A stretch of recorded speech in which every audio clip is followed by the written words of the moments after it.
अभी जो आपने कहा अफवाहें फैलाई जा रही है। देखिए, आप यूट्यूब वालों को जानते हैं, कुछ भ्रमित होने की ज़रूरत नहीं है। वो उनका अपना काम कर रहे हैं, हम अपना काम कर रहे हैं। और मैं आपको ये बताना चाहता हूँ, आपके माध्यम से सभी लोगों को बताना चाहता हूँ, आपका काम हो रहा है, निश्चित तौर पे हो रहा है। और जो लोग अभी मैंने एक दो ऐसे देखे भी कि आरटीआई लगाया, अरे आरटीआई लगाना, ये तो लोकसभा में भी यही उत्तर मिलते हैं। ये सिस्टम बदलना है, इसीलिए आंदोलन है। ये जो इनके जो पहले से पके पकाए आंसर्स है, ईपीएफओ के हो या मंत्रालय के हो, उसको बदलना है, इसलिए आंदोलन है। और ये बदलने वाला है। हमारे लोगों को, हमें अपना यश मिलेगा, हम जरूर जरूर जीतेंगे। आप चिंता मत कीजिए। हम जो बोलते हैं, अभी मैं बोल रहा हूँ, ये आपको सत्य मान के चलना है, इसमें कोई दो राय नहीं। हमारे कष्ट है, लाखों लोगों के कष्ट है। बहुत लोगों ने बहुत आंदोलन करके, कई लोग गुजर गए हैं। उनके बलिदान के साथ मजाक करना अच्छी बात नहीं है। भाई है, उनका बहुत उपकार मानता हूँ, आभार मानता हूँ। उन्होंने इस आंदोलन को बढ़ाया, बहुत उसका वहन किया है, लोगों तक पहुँचाया है, सरकार तक पहुँचाया है। क्योंकि मेन स्ट्रीम मीडिया इतना ध्यान नहीं देती, लेकिन सोशल मीडिया ने हमें बहुत मदद की है। आगे भी मैं ऐसी अपेक्षा करता हूँ सभी से, कि सोशल मीडिया के हमारे भाइयों से, कि आपका सहयोग बनाए रखें। ये वृद्ध लोगों का विषय है, उनका काम जल्दी से जल्दी हो, इसके लिए आप सहायक सिद्ध हो। आपके सहायता से ही हम वृद्ध लोग जीतेंगे, और आपकी सहायता हमें बहुत बहुत महत्वपूर्ण लगती है। किसी भी तरीके से आप जो सहयोग पहले से करते रहें वो करते रहें, और किसी भी तरीके से इन लोगों का मनोबल ना गिराएं। इतनी मेरी प्रार्थना है कि कुछ भी करके इन लोगों का मनोबल ना गिराएं। आप हमें सहायक सिद्ध हो। हम पूरे देश में घूमकर एक जागृति बना रहे हैं, संगठन को मजबूत करने की कोशिश कर रहे हैं।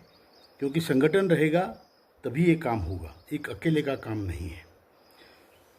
हमें जो आश्वासन मिलते हैं उसके तौर पे मैं आपको बताता हूँ। कई बार आश्वासन डिले होते हैं, झूठ भी होते हैं। लेकिन अभी इस 19 तारीख को, जून महीने के 19 तारीख को हम दिल्ली में आदरणीय श्रम मंत्री जी से मिले।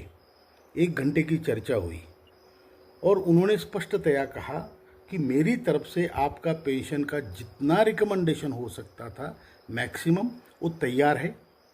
और अभी मैं इसके बाद, लेकिन उन्होंने ये भी कहा कि आपके अपेक्षाकृत मैं पूरा श्रम मंत्रालय से नहीं दे सकता, इसलिए मुझे वित्त मंत्री जी से मदद लेनी पड़ेगी। और उसके लिए मुझे मैसेज भी आया है वित्त मंत्री जी का, कि हमारे सेक्रेटरी को, मतलब श्रम सचिव को वित्त सचिव ने बुलाया है। तो मैंने उनको कहा, ऐसे मिनिस्टर बोल रहे हैं, मैंने उनको कहा कि आप मत जाना, मैं खुद जाऊंगा।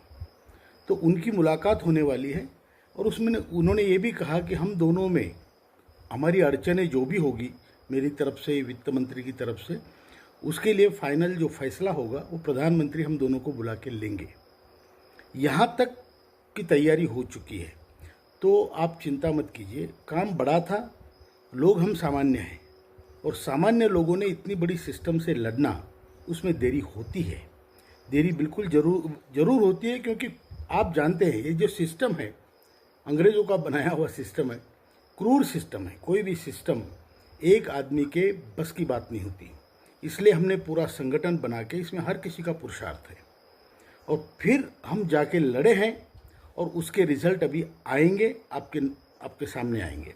अब ये जो मैं बताता हूँ, जो मंत्री बोलते हैं, जो संकेत मिलते हैं, अभी जो 30 साल से बड़ा प्रॉब्लम है, अभी उसमें आप देखिए कि यूपीएस का जो प्रॉब्लम था, जो नई पेंशन स्कीम यूपीएस वगैरह, उसका 2004 से चालू था। अभी उनका प्रॉब्लम सॉल्व हुआ, या जो भी, तो टाइम लगता है, बड़ा पैसों का विषय है।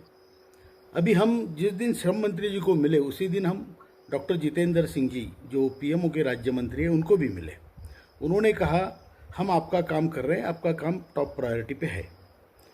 जो यूपीएस का ग्रेच्युटी का विषय था, उन्होंने कहा वो विषय हमने अभी सॉल्व किया है, आपका विषय अभी हम लेंगे और जल्दी सॉल्व करेंगे।